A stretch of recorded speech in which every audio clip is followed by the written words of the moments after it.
Save a local hairstylist $1,700 a month. Here's how I did it. All right, so this was for an independent hairstylist. She was renting out one of those salon like rooms and renting out a chair. And so she said that her biggest time suck was the booking the appointments and rescheduling. And when I asked her, how soon do you need this fixed? She just said ASAP. So some of her pain points she called out, she's using her personal Gmail for everything. She's texting clients if they're doing text messages and not email between appointments. And not only that, like that causes issues for her. Like she's in the appointment like with another customer, so it causes her to slow down that way. And then another issue is she's scrambling to recover appointments. So then she called out about 5 minutes per customer to like schedule and like move people around. It was more like 10 minutes if they were being difficult, but I'll just keep it conservative here. And she'll get about 15 to 20 customers a week. But the biggest concern is like if there's a no-show, like she would lose an entire hour and then she wouldn't be able to charge the revenue. And she says that her hourly rate is probably average based on the service she provides, is probably $120 per hour. And she'll probably have about 2 no-shows a week. So I told her what we can do is we can do one AI-powered assistant to just do book appointments. And that would be, oh, by the way, she's like texting everyone, right?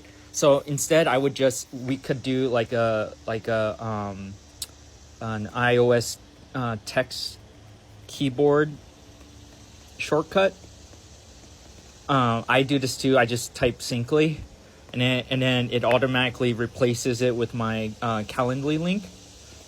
But in her case, I think what we could do is have an assistant, AI-powered assistant, actually act as a chatbot and talk to her customers, because what she needs to do is actually collect information on what service, because each service is like, it could be like a 60-minute thing, it could be a 30-minute thing, it could be like a 2-hour thing, depending on like what they need. And then the second one is recovery. So assistant 1, assistant 2 is recovery.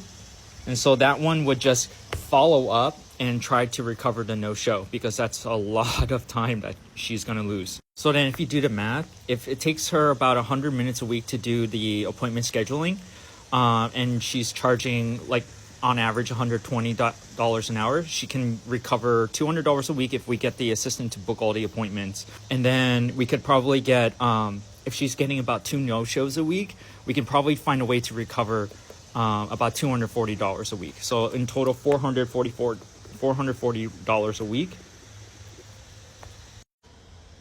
which is $1760 a month, I think. Right?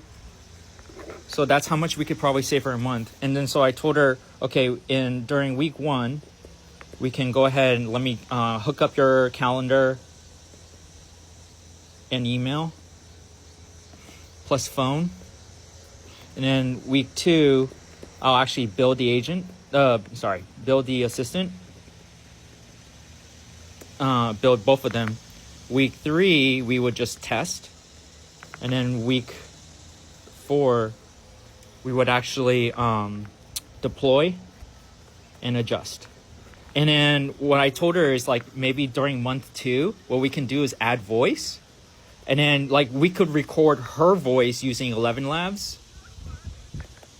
And then also train the assistant to like use her not only her like voice, her spoken voice, but written as well. So it would sound like her. And the other option was just pretend like the assistant was like literally a secretary. Don't know how to spell that. Yeah.